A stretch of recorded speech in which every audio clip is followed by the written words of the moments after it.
Ladies and gentlemen, hey, hi, how you doing? Welcome back to the channel. Thank you so much for stopping by. Today, with the launch of Season 4 in Warzone 2 and MW2, we of course got a brand new battle pass that featured some brand new weapons. We've got a brand new rifle in the Tempus Razorback, and then also a brand new SMG in the ISO 45, which, yes, might sound familiar because it was in MW 2019. And I've gone through, I've leveled these weapons up, I've maxed them out, I've done some testing with them to see exactly how they balance out against other weapons, and I wanted to break down the best loadouts and class setups to be using between Warzone 2 and MW2 for our brand new weapons. So we're going to start first here with the ISO 45, and for this one, as is the case with the majority of the SMGs in this game, I actually share the same setup between multiplayer and Warzone, because the engagements that you're going to be taking with SMGs, particularly in this game, are going to be basically the same. They're going to be similar in distances. You know, an MP with a sub, because of how fast the TTK is, you need to be playing up close and in their face so you can obviously have the most optimal TTK. The damage drop-offs on the subs is rough. Whereas in Warzone now, with the health increase, you absolutely need to be as close as possible to have that maximum damage range, right? So you're taking the same kind of gunfights, hence why you can share these same setups. That said, there are some adjustments you can make to the Warzone one here that'll change things out a little bit, but this is the general overview. For one, I feel like regardless of MP or Warzone, you probably want to have the 45 round drum on here. If you're okay with 30, I'd only use that in multiplayer and Warzone. You have to run 45, but if you're okay with 30, you could drop that for maybe an optic if you're not a huge fan, some overpressured ammo. That'd be a good alternative there, but 45 I feel like works well. It's a fast fire rate here for sure, so that extended mag can come in clutch. Now, the spear rear grip is going to help out with sprint to fire and ADS speed. We're of course tuning to match that, so just making it even more aggressive here. The cheetah stock is actually going to help out with ADS speed, strafe speed, sprint speed, and the crouch movement speed as well, which is just ultra clutch. It hurts your control some, but the ranges that you're taking fights with this thing, control is not a huge deal, and it's a pretty easy weapon to use. I am tuning for the better mobility here as well. I also go for the quick fire laser. You could upgrade this if you wanted to the 7 milliwatt. Totally up to you if you want the faster sprint to fire as well, but I do go ahead and I tune for the better ADS and sprint to fire here. Then I go for the KT85 compensator just for some added control here to make the gun easy to use and a little bit more consistent. We tune for the better control, then a better ADS speed on that. Now, like I said, this works great in multiplayer and Warzone. That said, if you wanted to adjust how this feels in Warzone to make it maybe a little bit more versatile rather than just strictly up close and that's it, you absolutely could drop maybe the laser here if you wanted to, or even the stock for, let's say, the trainer barrel is one that you could definitely look towards. Range, movement speed, and velocity all in one is really solid. You just have to pick your poison. Do you want this extra range to maybe make it more of a sniper support option, which could work here?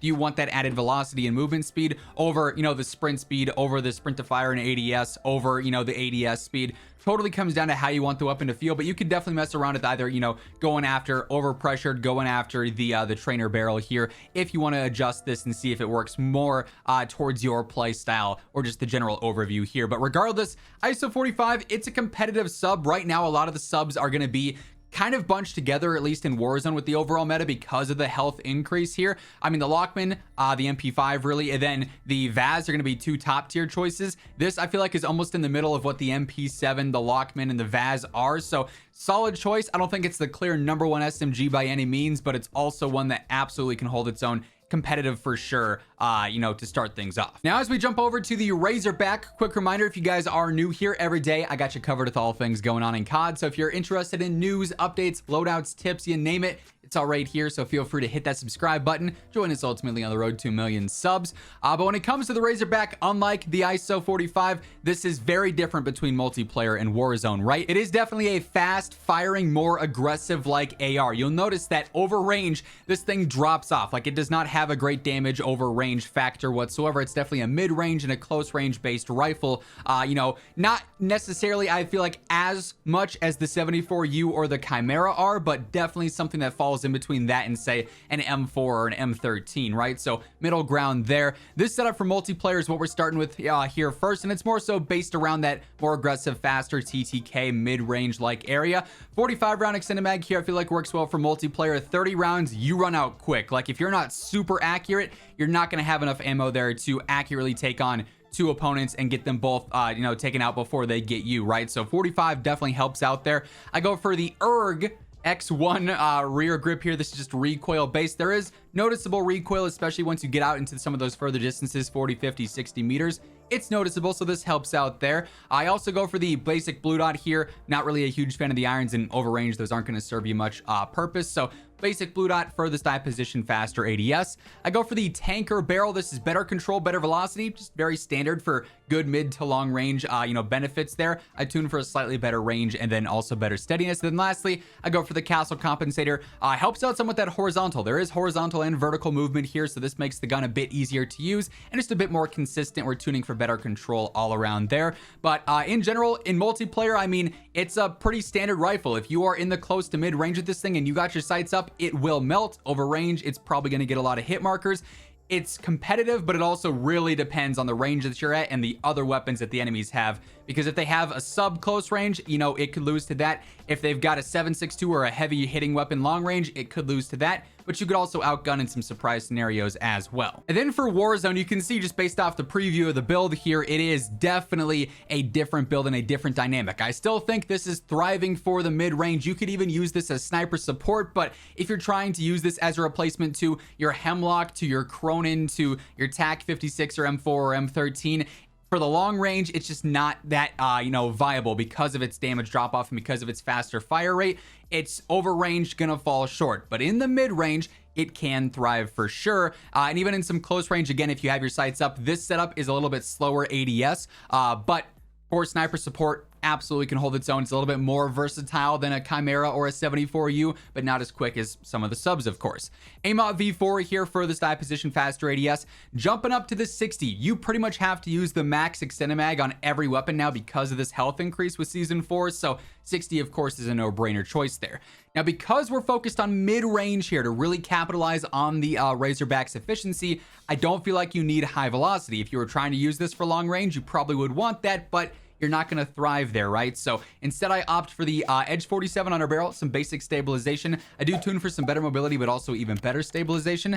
I've got the Tanker V barrel on here yet again, same deal as over in multiplayer. And then also the Echoless 80 suppressor. Now, I went with this over the Harbinger for a sniper support mentality. You want to have a slightly faster ADS, and this will give you that. If you're comfortable with having a slower ADS, when you're using like sniper support or playing the mid-range, you oftentimes have your sights up and ready and you're always pre-aiming, you could upgrade Echoless to a Harbinger instead and you'll get more control out of that, but just at the con of having that slower ADS speed and the movement speed being affected there. But overall, that will still be nice and sufficient and efficient for the mid-range fights, for the sniper support kind of build. An aggressive rifle for sure, but kind of in a weird spot where it's like it thrives in the mid-range, but that's such a niche area that it's not really the best in one particular area over the other, just kind of is everywhere and is decent at that. So overall meta, placement, competitive, but definitely not something that is going to stand out a ton unless you're just absolutely beaming and can be super, super accurate with it. But both new weapons, probably going to be around in the conversation for some time, as they always are when it comes to new ones. And if they're underperforming, they're gonna get buffed. So definitely worth jumping in, leveling them up, getting these attachments built out and ready, getting a good feel for the gun, because it'll be here for some time, right? That said, those are the best loadouts, the best setups to be running for the Razorback in the ISO 45 here. That's gonna wrap things up. If you guys enjoyed the video, let me know by dropping a like on it. And if you're new here, feel free to hit that subscribe button, turn on those post notifications to always stay up to date with everything going on between MW2, Warzone 2, and DMZ. But once again, thank you so much for tuning in. And until next time, take it easy, have an awesome rest of your day, and I'll catch you guys later. Peace out.